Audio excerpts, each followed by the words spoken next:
उपासना में जड़ चैतन्य बुद्धि, स्त्री पुरुष बुद्धि, दुरात्मा महात्मा बुद्धि, इन सब का लय हो जाता है।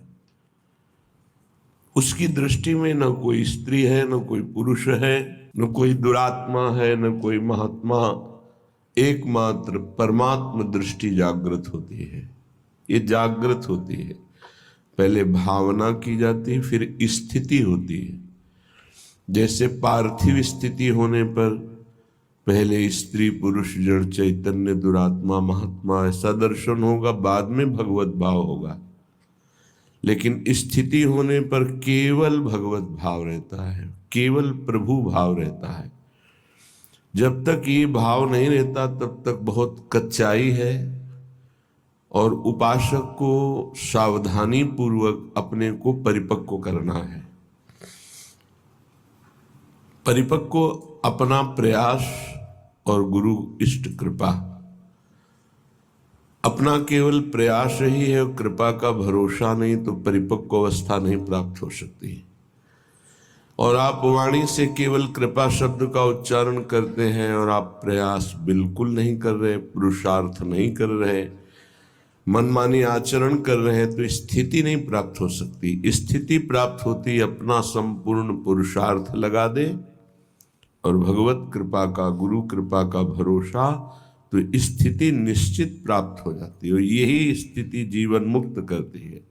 और जीवन मुक्त महापुरुष ही प्रियालाल के प्रेम का रसास्वादन करता है। जब तक देह भाव पुष्ट है तब तक प्रेम का प्रादुर्भाव नहीं होता। जैसे जैसे देह भाव गलित होता है वैसे वैसे प्रेम प्रतिक्षण वर्धमान होता रहता है, बढ़ता रहता है। प्रेम अगाध समुद्र है, इसलिए कभी इसमें पूर्णता नहीं होती कि अब पूर्ण प्रेम आ गया। कभी प्रेमी को ऐसा अनुभव नहीं होता कि मैं प्रेमी हूं या मेरे में प्रेम है या पूर्णता है, नहीं। हर समय एक विचित्र कोटि की चाह उत्पन्न होती है। यद्यपि जिनकी चाह है वो मिले हुए हैं, फिर भी वो इतनी प्यास है कि वो चाह बढ़ती ही रहती। चाह बढ़े दिन रैन, रात दिन चाह बढ़ती है। यद्यपि तन मन के बिछुरे नहीं, न शरीर से दूर है न मन से दूर है, पर चाह बढ़े दिन रैन। कबहु संजोग न मानहि, देखें भरी भरी नयन। हर समय नेत्र भर के रूप रस का पान करते हैं, पर ऐसा लगता है मानो कभी देखा ही नहीं। ऐसी प्रेम की महामहिम वृत्ति जब उपासक के हृदय में जागृत होती है, ये है मोक्ष सुख भी कड़ुआ कर देने वाला सुख। मानो देह में जो मृत्यु लोक का सुख है तो बड़ा घृणित सुख है। इससे उच्च कोटि का सुख देवलोक में है। देवलोक से भी तपलोक, महरलोक, जनलोक, फिर सबसे ज्यादा महान सुख ब्रह्मलोक में है। लेकिन ये जितने सुख हैं सब मायाकृत हैं। जो दास को सुख मिलता है वो ब्रह्मा जी को भी सुख ब्रह्म पद में नहीं मिला, भगवत दासत्व। फिर जो सखाओं को सुख मिला उसकी तो महिमा ही क्या। जो वात्सल्य भाव से प्रभु को दुलार करते हैं उनके हृदय को क्या कहना। जो कांता भाव से प्रभु से प्यार करते हैं उनको कौन उपमा दे किसी से, क्योंकि वो अद्वितीय हैं। जो कांत श्री कृष्ण को मानकर आठों पहर उनमें चित्त को श्रृंगार भाव से जोड़ते हैं। और ये तो महामाधुर्य रस वृंदावन नित्य विहार, यहां जब चित्त स्पर्श करता है तो मोक्ष कड़ुआ लगने लगता है। मोक्ष सुख भी थुत्की कृत हो जाता है। जिसे कड़ुआ हम स्वीकार नहीं कर सकते, थूक देते हैं, ऐसा श्रीपाद प्रबोधानंद जी ने कई बार वर्णन किया। महाप्रभु हरिवंश चंद्र जो भी कहते हैं विभेम कैवल्यता, ये तो भयावह है मोक्ष पद, भय लगता है इससे।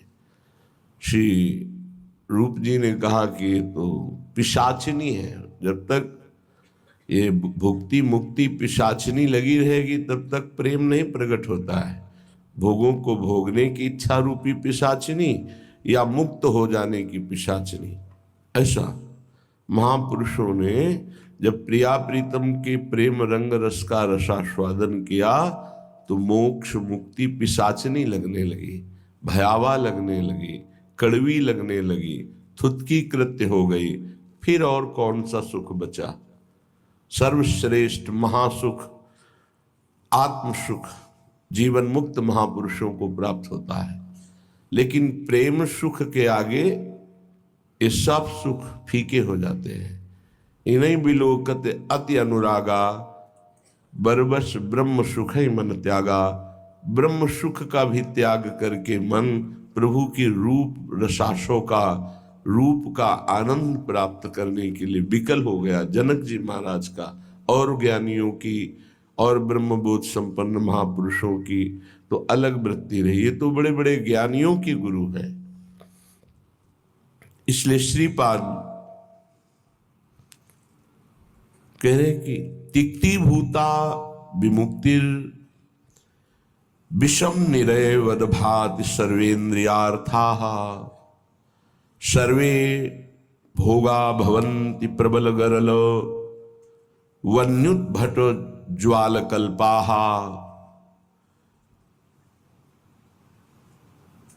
कीट प्रायाः समस्त प्रवर सुरगणा सिद्धयश्चेन्द्रजाल प्रायः संस्वाद्य वृंदावन रसिक रसम माद्यते मेद्य हृदयम। जब आपको प्रियालाल का थोड़ा भी प्रेम प्राप्त होगा तो तिक्ति भूता विमुक्तिर,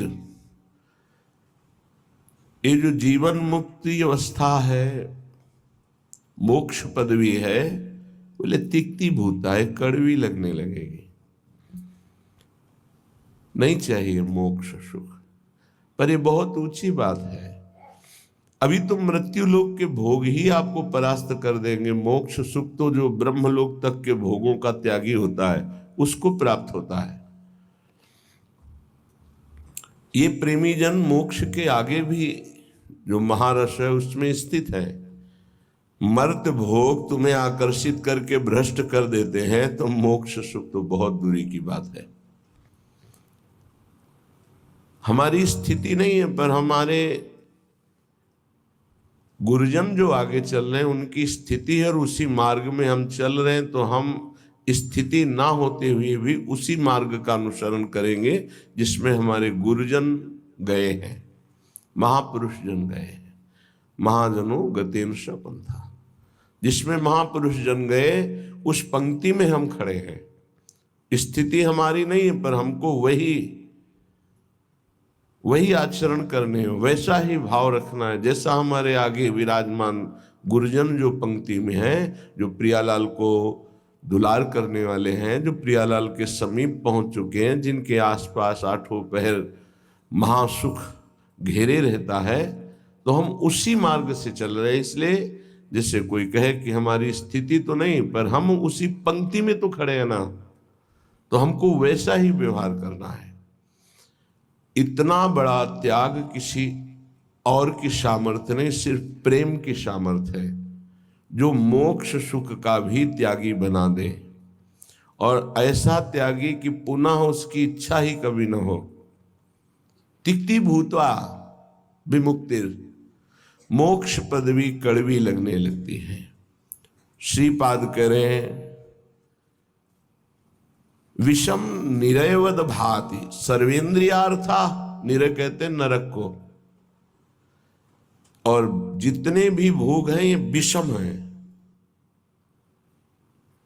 ये एक रस नहीं है। आज कामना जितनी बड़ी हुई तो भोगो, तुम्हें अच्छा लगेगा, फिर भोगो, फिर भोगो, तो मन कहने लगेगा इस शरीर में नहीं, उस शरीर में देखो, इस भोग में नहीं उस भोग में, इस वस्तु में नहीं उस वस्तु में। इसका मतलब हमको केवल भुलावे में डाला जा रहा है, सुख नहीं है। लिखा विषम निरय वदभाति सर्वेन्द्रियार्थाः अर्थाः। इंद्रियों के जितने भी भोग हैं ये सब नरक प्रदान करने वाले हैं, इनमें किंचन मात्र सुख नहीं है। श्री कृष्णचंद्र जी ने गीता जी में कहा दुख योनयः, अर्थात केवल ये दुख प्रकट करते हैं। पक्की बात है, सच्ची बात है। अज्ञान के कारण आपको ऐसा लगता है कि इंद्रियों के भोग भोग कर मैं सुखी हो रहा हूं, लेकिन सत्य विषय यह है कि जब उनको भोगो तो अंदर से आता है कि जो मैं चिंतन में सुख प्राप्त कर रहा था वो तो है ही नहीं। बड़े बड़े भोगियों को घृणा होने लगती है, पर वो घृणा दूसरी तरह की होती है, वैराग्य नहीं होता। उस शरीर से नहीं, दूसरे शरीर में, उस शरीर से नहीं, तीसरे शरीर में, ऐसे वो भटकता है। और जो विवेकी होता है वो संपूर्ण भोगों से नरकवत अपना पिंड छुड़ा लेता है। इन भोगों के भोगने में तुम्हारा चिंतन प्रधान है और कुछ नहीं। ध्यायतो विषयान पुंसास संगस तेषुपजायते। यदि तुम विषय चिंतन न करो तो किसी विषय में सुख नहीं है। तुम्हारा जब एकांत में चिंतन बनता है तब वो तुम्हें चिंतन के कारण सुखानुभूति होती है, ना कि उस विषय में सुख है। जैसे एक कुत्ता सूखी हड्डी लेकर एकांत में भागता है कि मेरे सुख को कोई छीन न ले, और जब चबाता है तो उसी की गलफरों से रक्त स्राव होकर हड्डी में दिखाई देता है। उसको लगता है इसमें रस है, इसमें पावर है, कुछ नहीं। ऐसे ही अज्ञानी पुरुष के द्वारा समस्त भोगों के भोगने का जो चिंतन है, वही चिंतन उसे सुखानुभूति कराता है, न कि भोगों में। नहीं तो भगवान की आज्ञा मानो, अनन्यस चिंतयन्तो माम, केवल भगवत चिंतन हो, फिर हमको परिणाम बताओ कौन सा भोग तुम्हें सुख प्रदान करता है। घृणा हो जाएगी। ये भगवत प्राप्त महात्मा कह रहे हैं, इनके वचनों को मानना चाहिए, अनुभव में नहीं उतरना चाहिए। ऐसा दलदल है भोगों का कि आज तक कोई अनुभव करके नहीं निकला है। जब निकला है तो रो के असंतुष्ट होकर के ही छोड़ा है। कभी कोई ऐसे भोग नहीं छोड़ पाया कि बहुत भोगा, हमें तृप्ति हो गई, अब मैं जा रहा हूं भगवान की शरण में। ऐसा कभी नहीं हुआ, एक भी नहीं हुआ। चाहे जितना बड़ा सम्राट हो, चाहे जितना भोग बाहुल्यता हो, रोया, पश्चाताप किया और असंतुष्ट होकर, अतृप्त होकर त्यागा। वही बात आज है आपके हृदय में कि आप अतृप्त हैं, भोगों से असंतुष्ट हैं, तो अनुभव के लिए मत जाइए। गुरुजनों की, महापुरुषों की बात मान लीजिए और उसका चिंतन छोड़ दीजिए। बस खास बात है, तुम्हारे को अगर कोई परेशान करता है तो तुम्हारा चिंतन परेशान करता है। अंदर से ठीक बैठकर देख लीजिए। बड़े भाग्यशाली उपासक है जिन्होंने अपने चिंतन को बचाने की चेष्टा की। कोई भी क्रिया तब होती है जब चिंतन होता है। ये बहुत सिद्धांत है, भगवान के वचन है। ध्यायतो विषयान पुंसास संगस तेषुपजायते।